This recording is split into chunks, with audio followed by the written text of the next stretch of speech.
Yeah, hello everyone. Good afternoon, one and all. So, am I visible and audible to all of you? Yeah, hello Ankita. How are you? So, can you all able to see my screen? Yes. Okay. That's great. Yes. Okay. So, let's start with the class. Okay. So, we are discussing about the hydrocarbons. So, in the last class, yeah, good evening. Good evening, Shamila. Good evening. So in the last class, we have completed the alkanes part and we have moved into the alkenes, and some introductory part of alkenes was discussed in the previous class, and in this class we will continue with the nomenclature of alkenes. Okay, nomenclature and isomerism, and then we will see the preparation and then properties of alkenes. Got it? So as I have told you, the hybridization of the alkene carbon is sp2.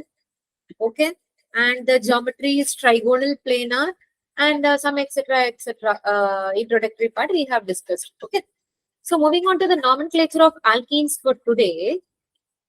So you all might be knowing how to name an alkene, right? So we have already studied this in the previous lesson, GOC lesson we have discussed.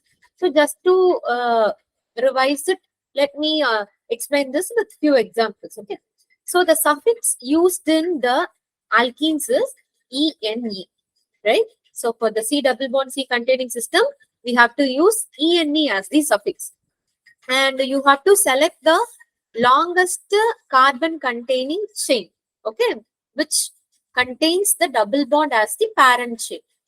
Got it? So to name the compound, the rule number one is you have to find out the parent chain, right? So the parent chain should contain more number of carbons which contains double bond. Then we have to number the chain. So numbering should be given to the carbon, or the first preference of numbering should be given to the carbon which has the double bond. Okay, so double bond should get the lowest number possible. Lowest number in the sense the first preference has to be given to the double bonded carbon, that is an alkene carbon. Okay, so these 3 points you keep in your mind, and let us now see some examples for alkenes. Got it? So now I have taken the alkene for you. Here the numbering is done in such a way that the first preference of the lowest number is given to the double bonded carbon. Okay, so from left to right, right to left, we are numbering this, and since this is the only chain in this compound, so and the chain also contains 3 carbon in it, so it is propene actually, and there is a double bond between carbon number 1 and carbon number 2, so it is called as prop 1ene. It is called as prop 1ene, or you can call this as propene also. You can call this as propene also. Okay, so this is how we are numbering the compounds and naming the compounds. Now let me take one more example with 4 carbon containing system. So here you see again the double bond is getting the first preference, but in the parent chain we have 4 carbons. Can anyone give me the name of this compound? Can anyone try for the name of this compound? 4 carbon containing alkene with double bond between carbon 1 and carbon 2. What could be the correct name for this compound? Can any of you guys try for it?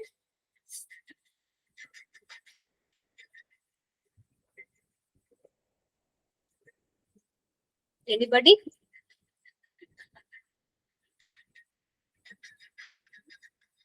From Shivashankar side, and Ankita, Shamila, and who else is there? Few more students are also there. What are those names? Yeah, Aisha. So can you guys try for the name? Can you guys try for the name of this compound? 4 carbon containing alkene. None of you get the answer. It is but1ene. 4 carbon containing system is called as but, and between carbon number 1 and 2 we are having a double bond, so we have to take the least number, that is 1, so it is but1ene. Okay, so and I will give you one more example. So with the same 4-carbon system, with the double bond between carbon 2 and 3. So can anyone try for this? Can anyone try for this? Can anyone try for this?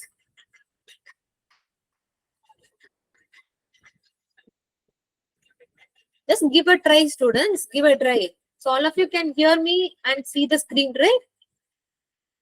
So just let me know the correct answer in the chat box.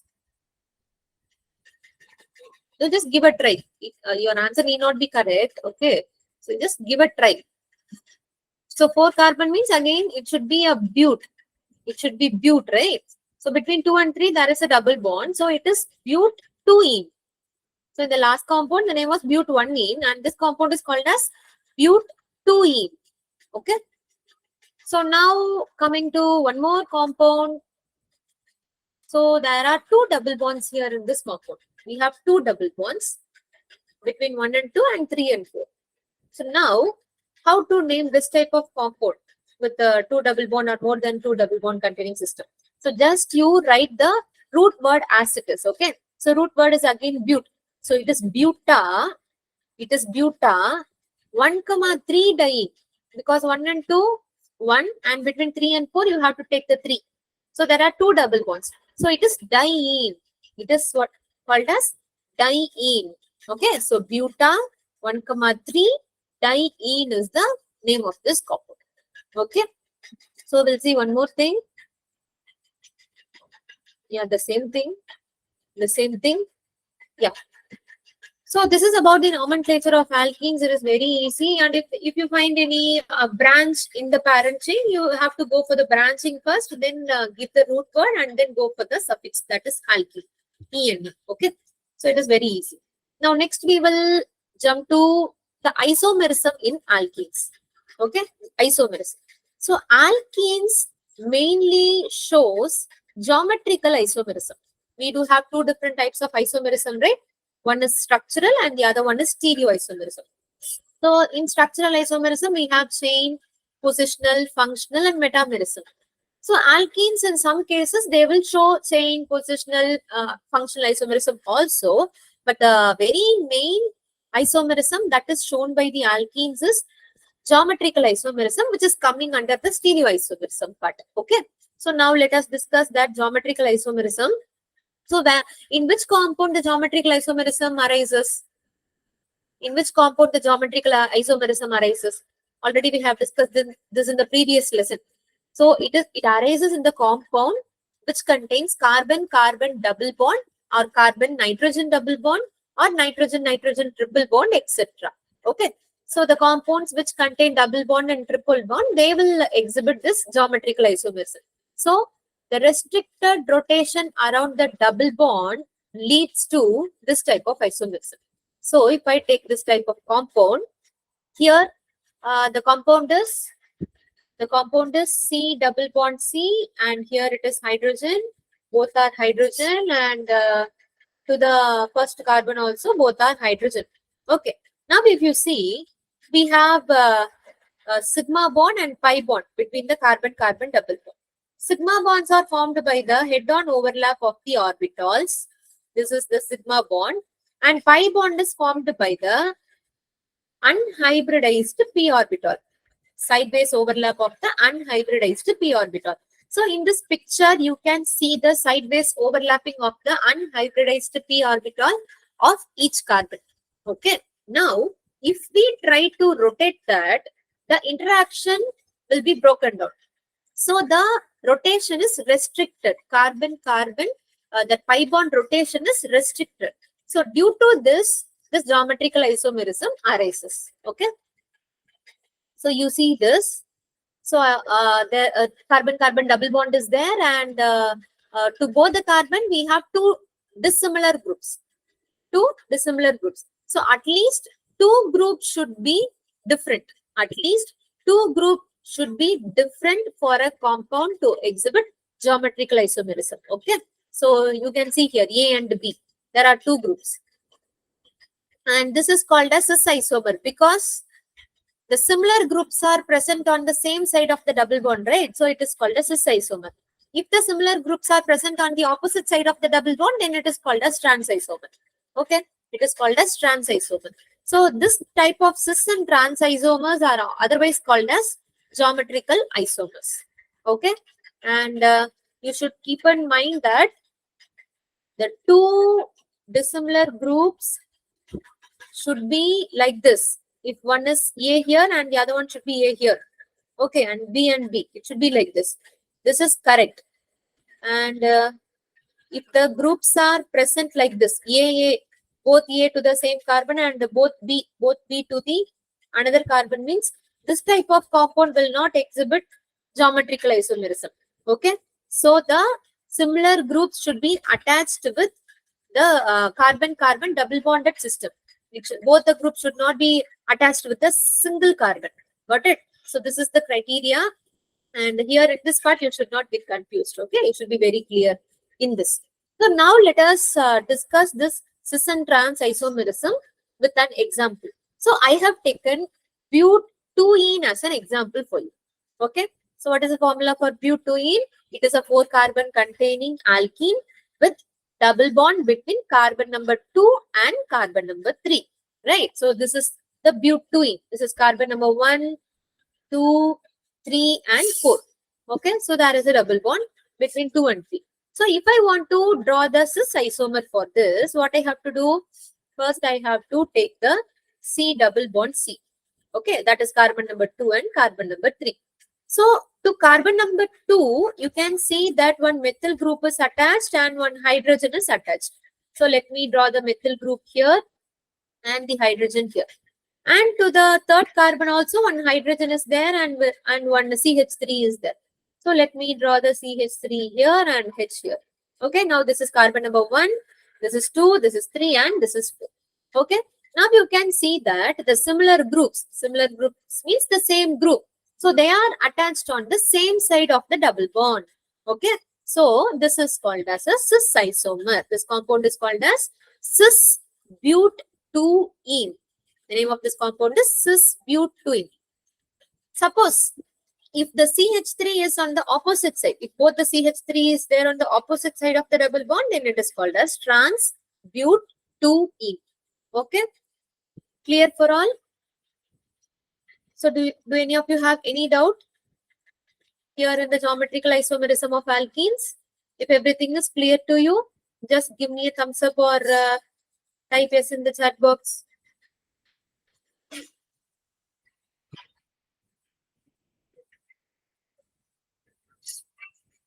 Shall we move on with the properties? Yes, thank you, Ankita. So let us move on to the properties of cis-trans isomers. Yes. Okay. Thank you so much, students. So the properties of cis-trans isomers in alkenes. So as we have seen, so there are two isomers, one is cis and trans. Cis isomers are more polar than trans isomers. Cis isomers are more polar than trans isomers. So what is meant by polar? So the compound will have two charges. They will be having two dipole. They will be having a dipole. One is plus and the other one is minus. If a compound has both plus and minus charge in it, then that particular compound is called as a polar compound. Okay. So water is a polar solvent. Why water is a polar solvent? Water contains H plus and OH minus. Okay. So that's why it is called as a polar solvent. Now cis isomers are more polar than trans isomers. So let us study more in detail about this with the structure. Okay, so this is the cis butene. Now this double bonded carbon, these two carbons are sp2 hybridized carbon. These two carbons are sp2 hybridized carbon. So what they will do, they will try to pull the electron from the methyl group. They will pull the electron from the methyl group. And methyl groups are actually electron donating in nature. So what they will do? They will also donate the electron to the sp2 hybridized carbon, that is alkene. Okay. Now the sp2 hybridized carbon is gaining the electrons and CH3 group is donating the electrons. So the one which donates the electron is gaining the positive charge and the one which gains the electron is gaining the partial negative charge. Okay. So if I put small delta like this, then it denotes partial. The bond is not getting polarized completely. It is not a pure plus and minus thing. It is partially polarized. Okay. So that is the meaning of this partial. That small delta denotes the partially positive and negative. Got it? Now the bond is getting polarized. Electrons are coming towards carbon. Electrons are coming towards the carbon. Okay. So now they are coming to the same direction. Both the electron density is coming towards one direction, that is towards downward. Okay. So there will be some dipole moment associated with it. There will be some dipole moment associated with it. So what is meant by dipole moment? It is the measure of the bond polarity. You might have studied this dipole moment concept in your chemical bonding lesson. Okay. So in the chemical bonding lesson, so that it says that the definition for dipole moment is the measure of the bond polarity. So here the plus and minus bond separation is there, no? So that the measure of that polarization will be given using the mu. That mu is called as dipole moment. This mu is called as dipole moment. So everything is moving towards downward direction. So there is no cancellation of effect. So the mu is not equal to 0. For which molecules the mu will be equal to 0?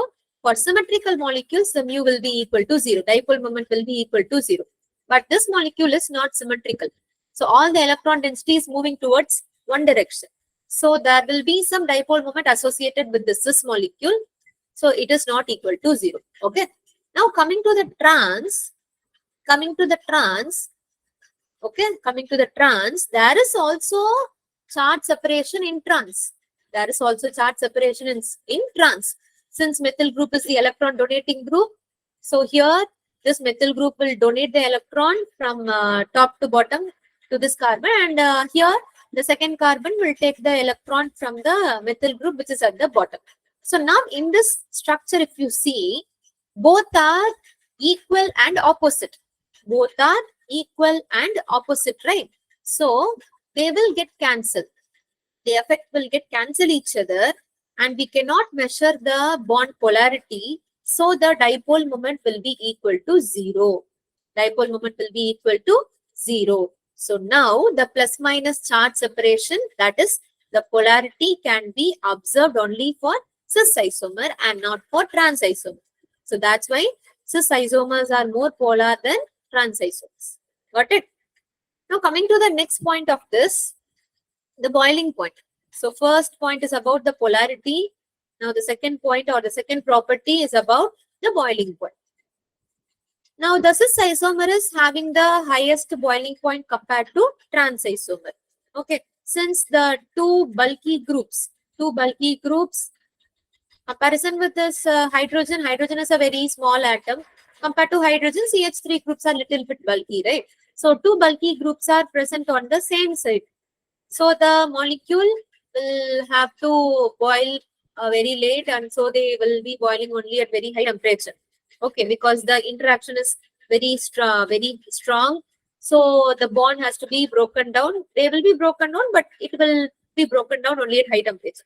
Now, in case of trans, since two bulky groups are at opposite position, so there is no steric hindrance. Steric hindrance means there is no crowdedness. So they are at very they are very far away from each other.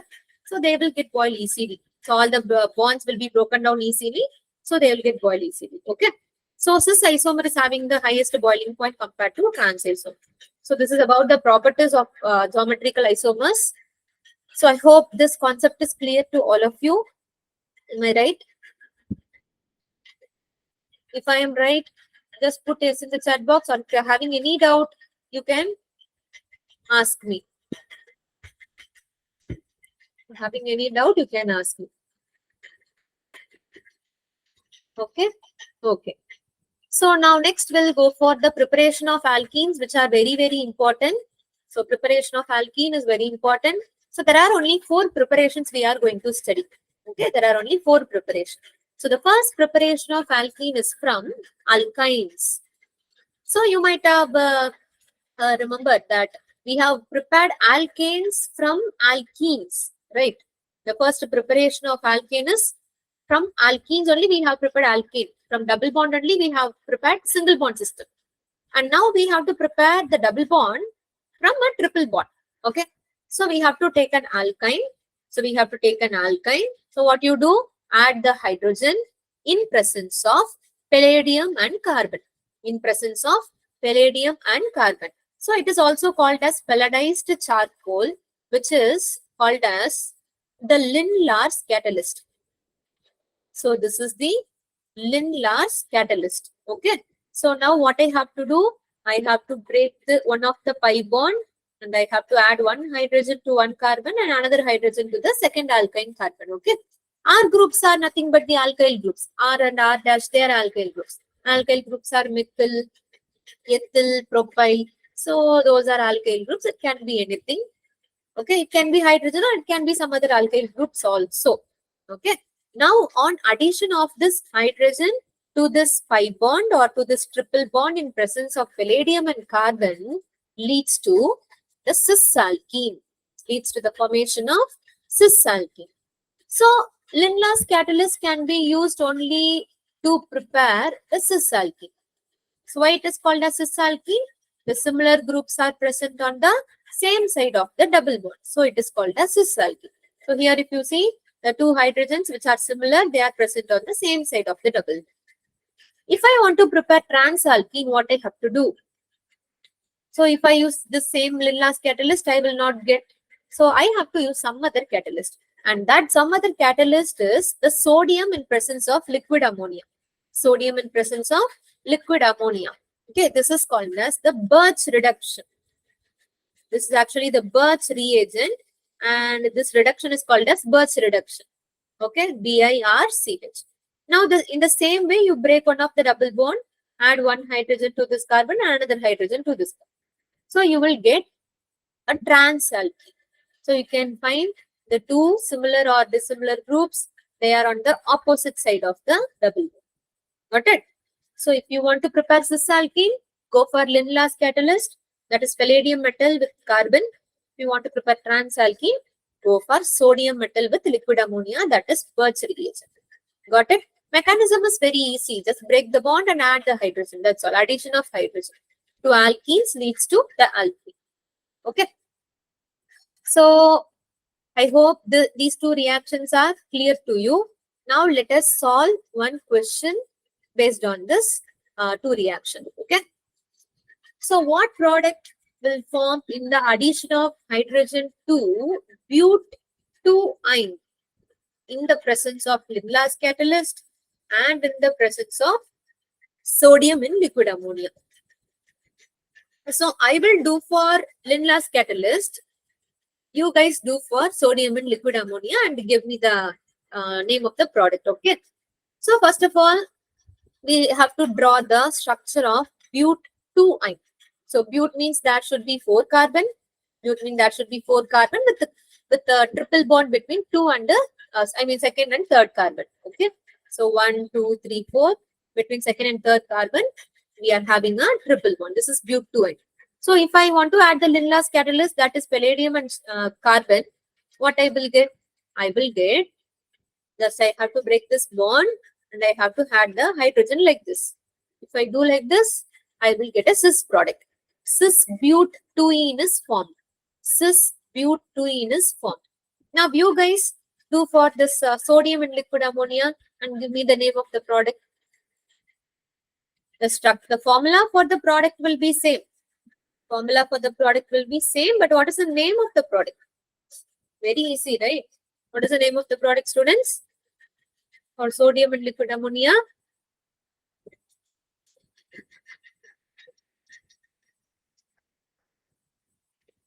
What could be the correct name of the product from this reaction? It's very easy, right?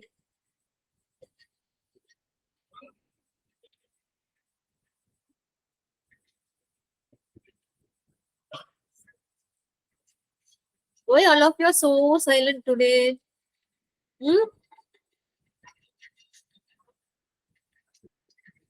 Very good, Lakshmi Narayana. It is trans but2-ene. Very good. trans 2 butene. Okay. So just you remember the catalyst that we are using and the reactant that we are taking.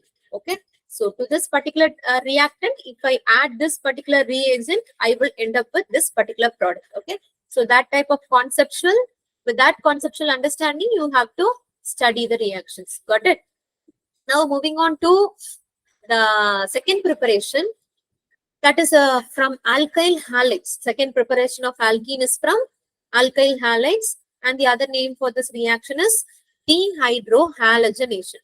I'll tell you why this reaction is getting this type of dehydrohalogenation name at the end. Okay. So let me take an alkyl halide for you. What is an alkyl halide?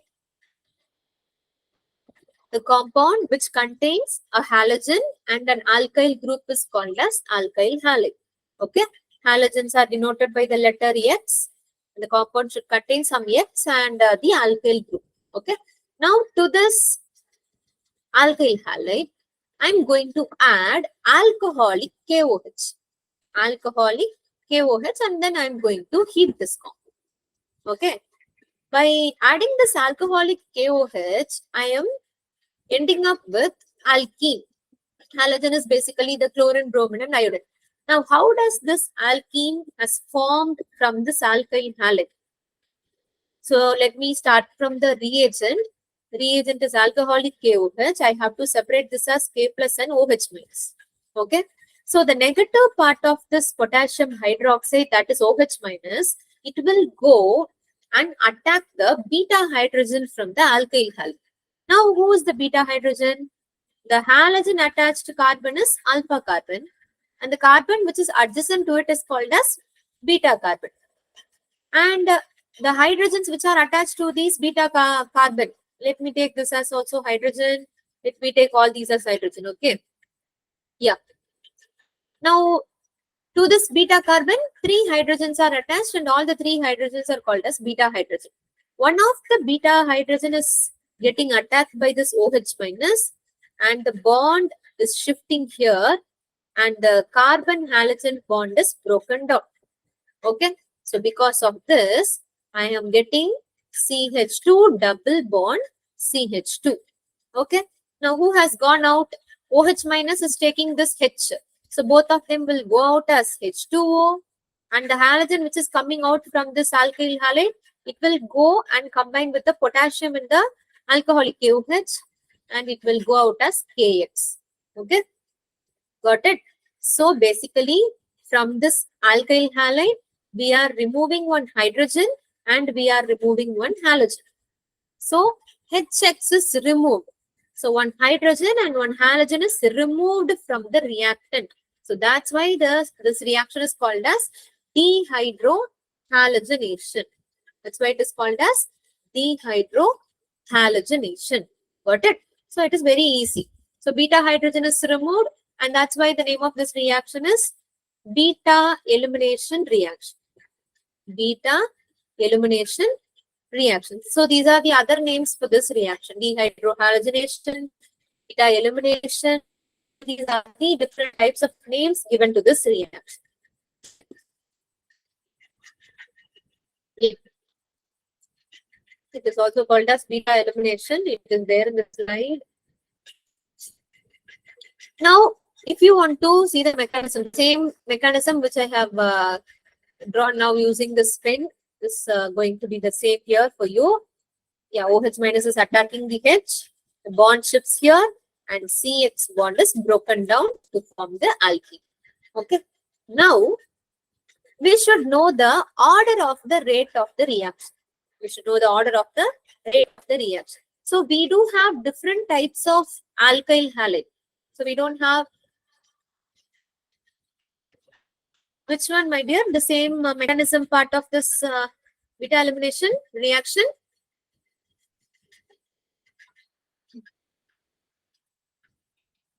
Okay, I'll explain the mechanism once again. Yeah. So we are adding the alcoholic KOH, right? So in the alcoholic KOH, we have K plus and OH minus. OH minus will go and attack the beta hydrogen. Now, who is the beta hydrogen? Halogen attached carbon is alpha carbon, and the carbon which is adjacent to alpha is beta carbon. And the hydrogens which are attached to beta carbons, they are called as beta hydrogen. Now this OH minus will go and attack one of beta hydrogen, and the bond between the beta carbon and beta hydrogen is getting broken down, and the electron is shifting to carbon carbon single bond, and the carbon halogen bond is again breaking down. Okay, so that is the formation of double bond between the carbon and carbon, which leads to the formation of an alkene. Is that clear now, Lakshmi Narayana?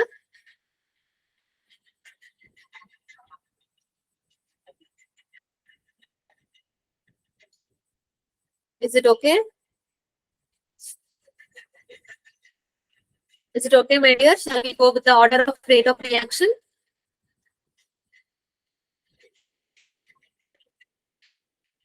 Yeah. Yeah, okay. So, coming to the rate of reaction depends upon the type of alkyl halide that we are using. Okay. So, we can have different types of alkyl halide. We can have methyl halide. The formula for methyl halide is CH3X. Okay. And if I replace one of the hydrogen by some other alkyl group, I will get RCH2X, right? So this is called as primary alkyl halide. And if I replace the second hydrogen also with some R group, I will get R2CHX. And this is called as secondary alkyl halide. And if I replace the third hydrogen also with alkyl group, I will get R3CX. So this is called as tertiary alkyl halide. Now, among these four alkyl halides, tertiary alkyl halides are more reactive for beta elimination compared to the secondary, compared to the primary. Okay. So, let us discuss this with an example in detail. I hope you all have understood the concept of beta elimination. Okay. So, this reaction is very, very important. Only if you see alcoholic KOH in your question, you have to do the elimination. In some reactions, you can see aqueous KOH present. Okay. If aqueous KOH is given, then substitution has to occur. So you should be very careful with this alcoholic KOH and aqueous KOH. Alcoholic leads to elimination. Aqueous leads to the substitution of X group with OH group. Okay. So just have a note on it. Very important. So now let us discuss with an example. So for the example, I have taken this alkyl halide. So name of this alkyl halide is 2-chloropropane. This is 2-chloropropane. And to this 2-chloropropane, alcoholic KOH is added. So if I want to draw the detailed structure of this compound, how can I draw? Yeah. So let me draw the carbon first. And to the first carbon, 3 hydrogens are attached. 3 hydrogens are attached, and to the second carbon, 1 hydrogen is there and 1 chlorine is there, and the third carbon, again I have 3 hydrogens. Okay.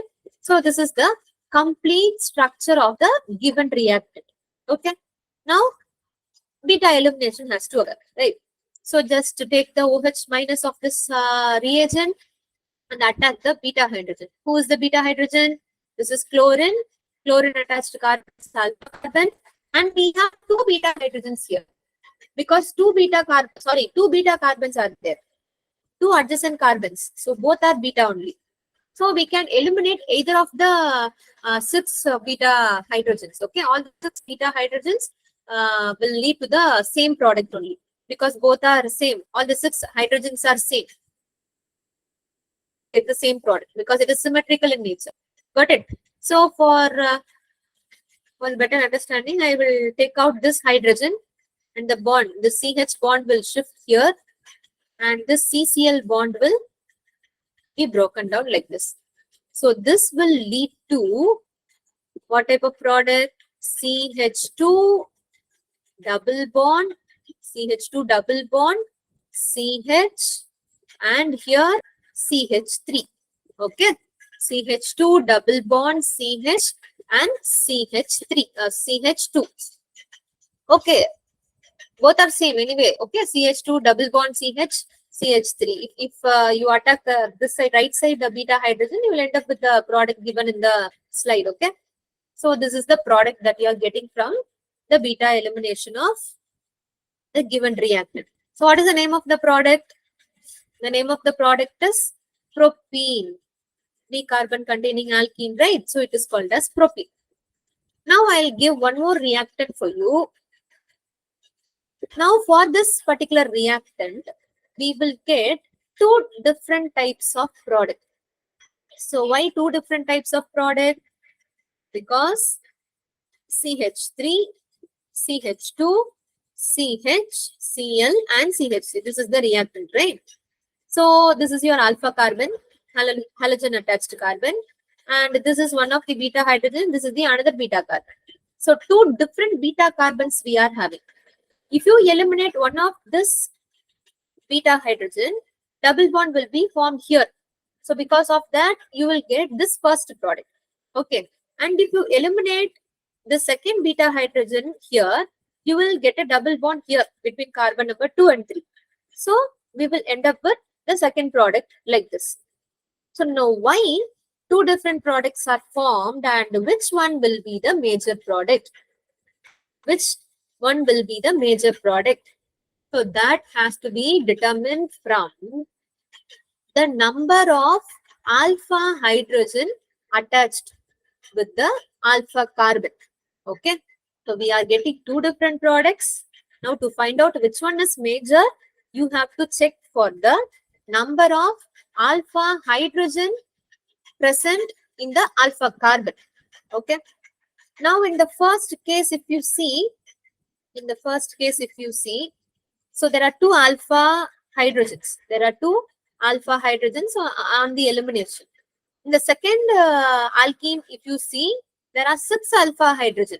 So this is the carbon-carbon double bond, and the carbon which is adjacent to that carbon-carbon double bond are 2 carbon with 6 hydrogen in it. So we have 6 alpha hydrogen, and for this alkenes containing system, the one which is adjacent to is this, and only 2 hydrogens are attached to the carbon which is adjacent to the alkene carbon. Okay. Now, the one which contains more alpha hydrogen is major, and the one which contains least number of alpha hydrogen is the minor product. Okay. So the second product is the major product, and this major minor concept is again explained using a rule called Zetsov rule. Okay. The rule says that the hydrogen atom which leads to the formation of most stable alkene is removed. Okay. Hydrogen atom which leads to the formation of most stable alkene is removed, and that alkene will be the major product. Or simply, if you want to remember this, you just remember the statement which I am going to say now. Okay. More substituted alkene will be the major product. More substituted alkene will be the major product. Now I'll explain you what is mean by more substituted. Okay. So let me take these two reactions. Let me take these, two compounds. So let me take the first compound. So let me draw the double bonded carbon. So to this carbon, both are hydrogen. To this carbon, both are hydrogen. And to the second carbon, one is hydrogen and the other one is ethyl group. And the other one is ethyl group. Okay. And the other one is ethyl group.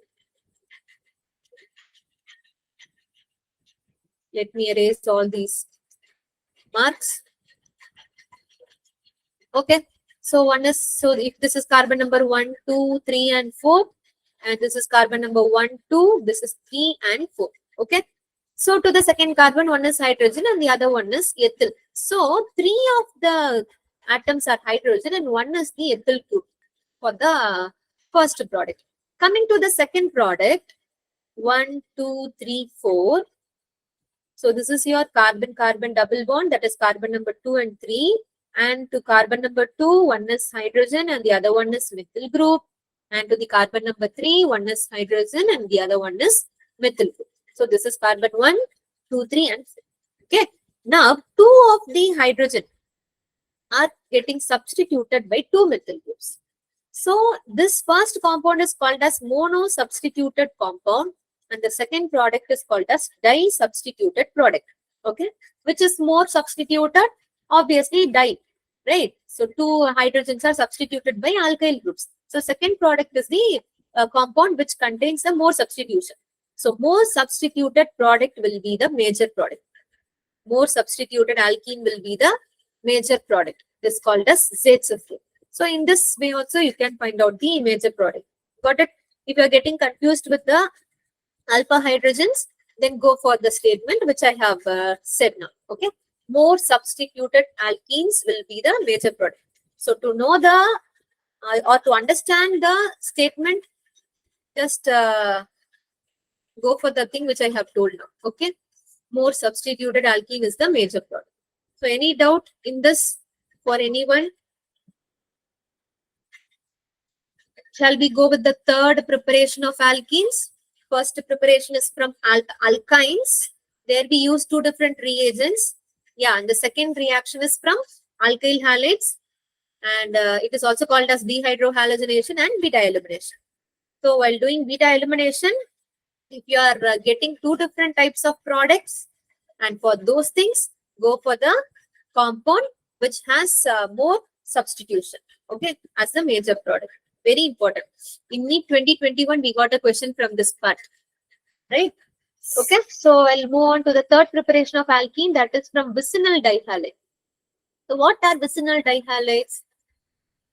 The adjacent 2 halogens should be present in the compound and both the halogens should be attached to the adjacent carbon.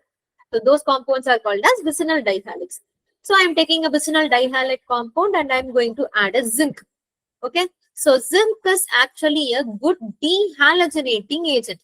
Zinc metal is a good dehalogenating agent. What is meant by dehalogenating?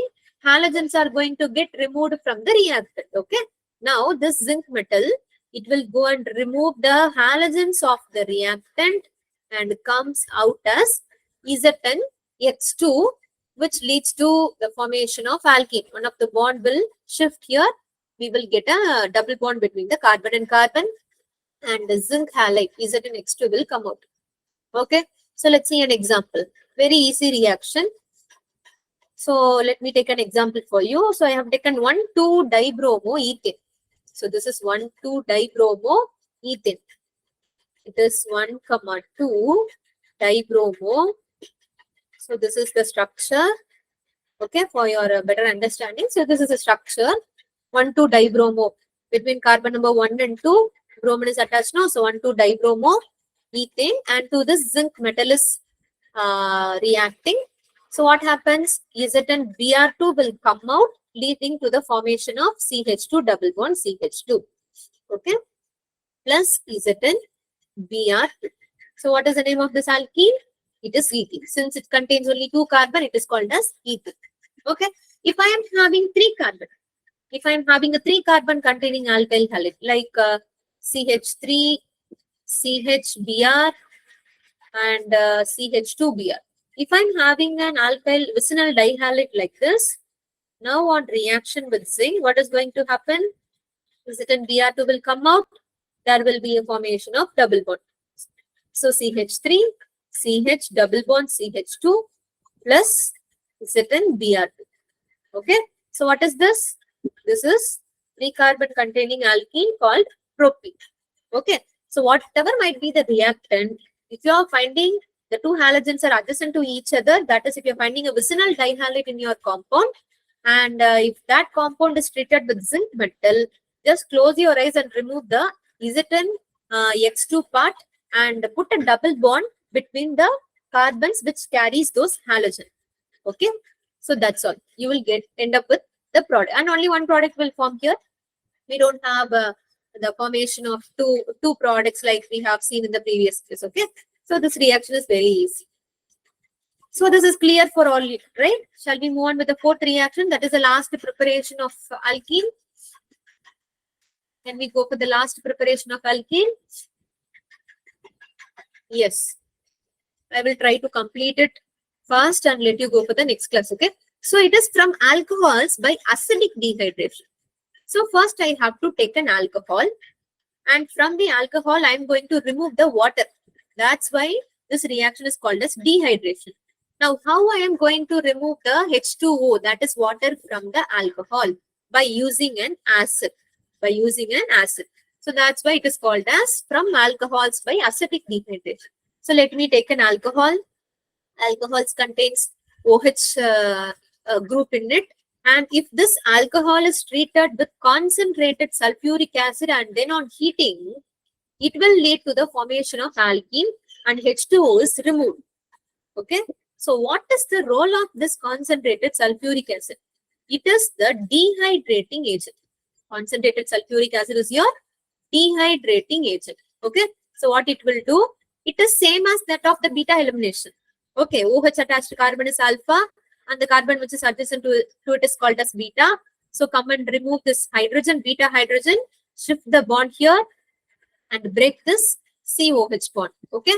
Now from this alcohol, hydrogen and OH, they are coming out as H2O, leading to the formation of alkene. Okay. So here also Zaitsev rule is formed and the more stable alkene will be the major product. That is Zaitsev rule. Okay. So let me show you an example and close this. So ethanol is taken. Ethanol is taken and this on treatment with sulfuric acid, ethene is formed.